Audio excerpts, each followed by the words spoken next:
So God just put this analogy in my heart, and this is mostly gonna be for the younger generation, my generation. I'm 22, so around that age area. Um, for the people that have watched Shark Boy and Lava Girl, there's a scene in the movie where basically the main character Max created these characters, Shark Boy and Lava Girl. She's fire. Well, she thinks she's fire, and the boy is water. Right, the Shark Boy is water, and there's a scene to where Max finds his dream book. He writes all his dreams down and they become true.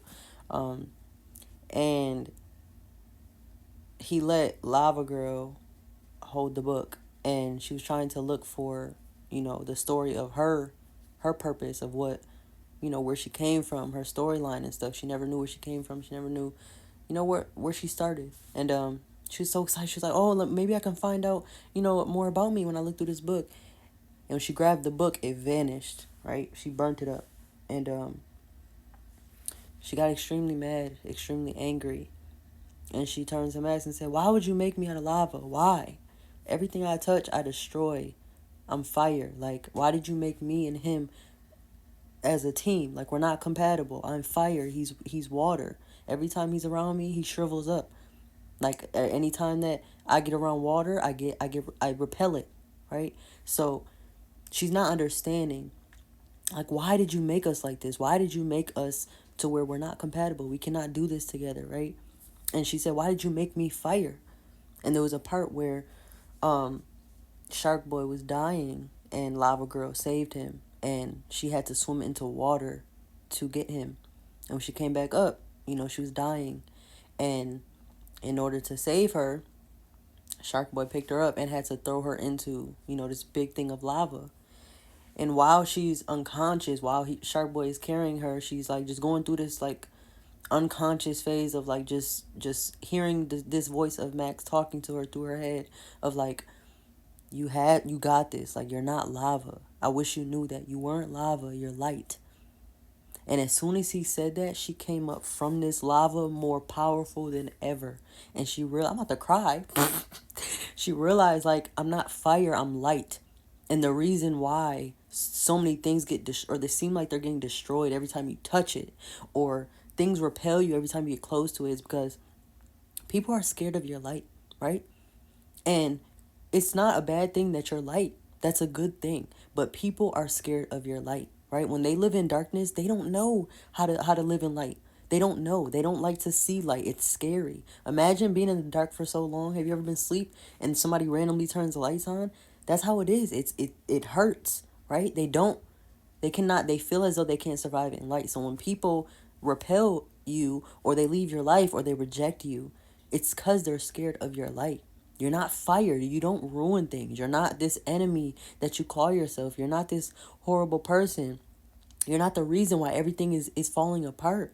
It's falling apart to be created for something new, because you're light. The things that do not serve you, and the things that aren't supposed to be near you and in your life, they're going to reject you. They're going to leave. And that's protection. It's not a bad thing. It's that you are light, and other people that are in darkness, they cannot sometimes deal with your light. And that's okay. That just means that the darkness is not going to want to be close to you, right? It's gonna fall off, and it's gonna feel like, why everything I touch just gets ruined. Everything I touch falls apart. And sometimes falling apart means actually coming together. Sometimes you have to knock things down to rebuild it. And I don't know why he put that on my heart, but it's just that really spoke to me, because she thought for so long, like, I'm fire, I'm lava. Why did you make me a team with him? He's water. And that part spoke to me too, because a lot of people that are entering into these godly ordained marriages, they ask that same question, right? Usually it starts off rocky. That marriage starts off rocky, and it starts off of questioning, like, why did you make me fire and him water? Like, we're never going to be compatible. Like, I don't see how this will work. And that's where faith comes in, right? You have to see past that. You have to see past the logic of things, the what's going on in the scenes right now. A lot of people don't see how it's going to work out with their godly ordained spouse.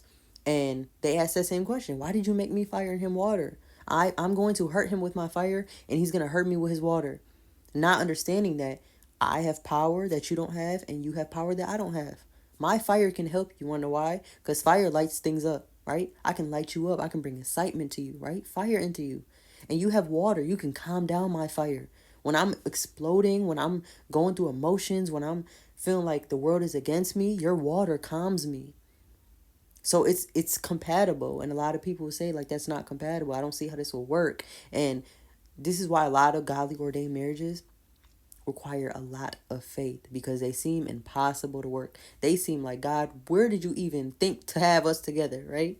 But that whole scene, that whole movie just spoke to me. He really gave it to me yesterday, but it spoke to me again today. In that scene, I actually cried to that because she finally realized like that her identity. She was trying to look into this book of who she was, right? Instead of just realizing like this voice spoke to her, which was Max, which is really God speaking to you. All she had to do was just listen to this voice saying, "You're light." She didn't have to look in a book to find her identity. She just had to hear that voice and speak it over her. The creator of her, right? Max was the creator of these two characters. God is the creator of us. If you just listen to God's voice of who you are instead of looking for who you are, you'll know who you are. You're actually light. You're not fire. You don't ruin things, right? So I don't know who needs to hear that, but if you never watched that movie, you have to go back and watch it. But it's a good analogy that spoke to me, and I feel like it relates to a lot of situations that a lot of people are going through at the moment. So I don't know who needed that, but hope you take that in. Hope you pray on that, and have a good day.